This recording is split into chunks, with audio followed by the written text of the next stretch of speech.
Archaeologists discover key tool that helped early Americans survive the Ice Age.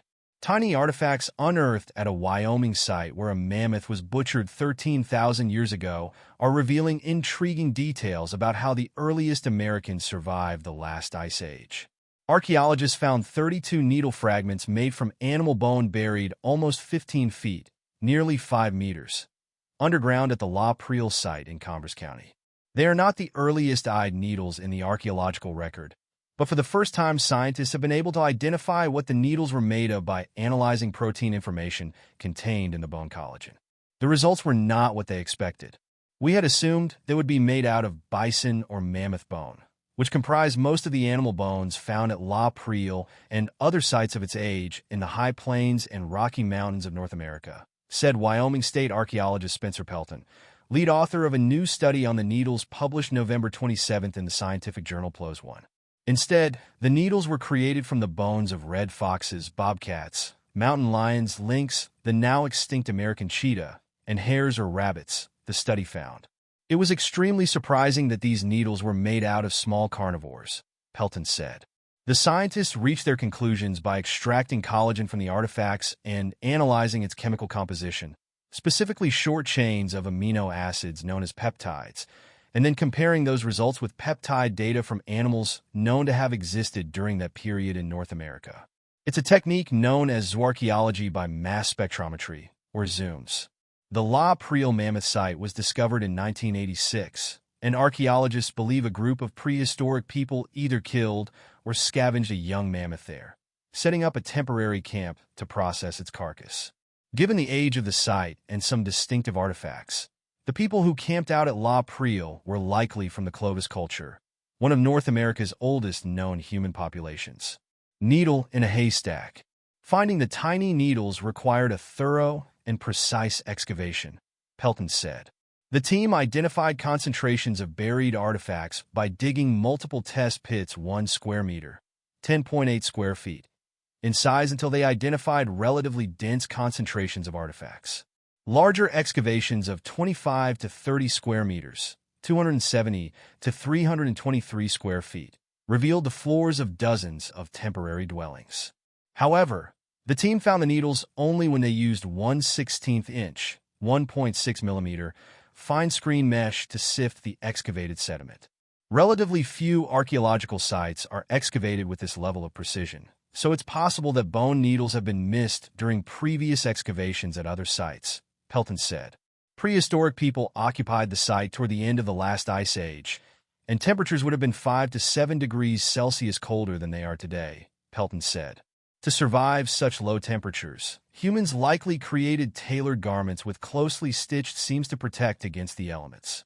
However, clothing is perishable and all but invisible in the archaeological record for this period, save for the needles that produce the garments.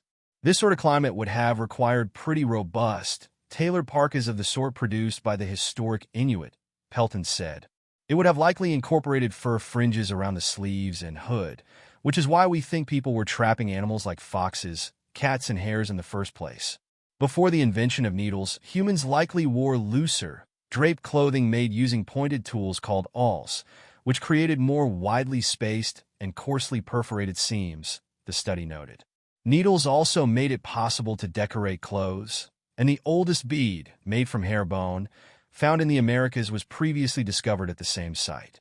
For thread, early Americans likely used the sinew from the connective tissues of large mammals, Pelton said. Evidence of animal trapping. Foxes and wild cats are difficult to kill using traditional hunting tools such as spears, so Pelton suspects Stone Age hunters caught the small carnivores with traps, although direct evidence of animal trapping hasn't been found at sites of this age in North America. It makes sense that early humans would use the small, thin paw bones of dogs, cats, and hares to make needles, said Ian Gilligan, an honorary associate in the discipline of archaeology at the University of Sydney in Australia. He wasn't involved in the research, but authored a recent study on the development of eyed needles. These distal limb and paw bones are generally the right size and shape and need relatively little work to turn them into needles, mainly sharpening one end and drilling a hole in the opposite end, he explained. Other bones from these animals are either thicker or not as straight, And comparable bones from larger animals like bison would require more work to turn into needles, he added. For hunter-gatherers, crafting needles to sew tailored clothes is a time-consuming task. So any strategy that makes the manufacture of needles more efficient will have survival advantages. Once equipped with warm, close-fitting garments, humans had the capacity to expand their range to places from which they were previously excluded due to the threat of hypothermia or death from exposure. According to the study, making eyed needles an extremely important prehistoric innovation. It is no coincidence that needles are found at the oldest sites in North America. The continent was likely unoccupied until humans had the ability to make tailored clothes, Gilligan noted.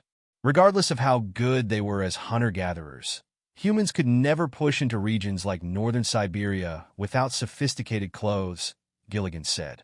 Without needles, humans could not walk across the land bridge between Siberia and North America, a dry corridor that was exposed by low sea levels as the climate became colder toward the end of the last ice age, he added.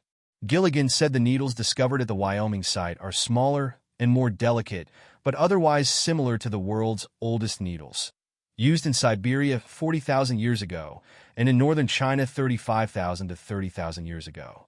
Compared to loose garments like capes and cloaks, tailored clothes offer better protection from wind chill.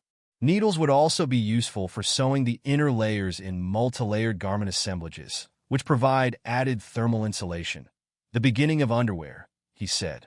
The research adds to a growing body of research suggesting that hunting strategies among hunter-gatherers were not always about getting food. Some of the major technological innovations and trends in human prehistory may relate to clothes rather than food, Gilligan said, and the invention of needles is perhaps just one example.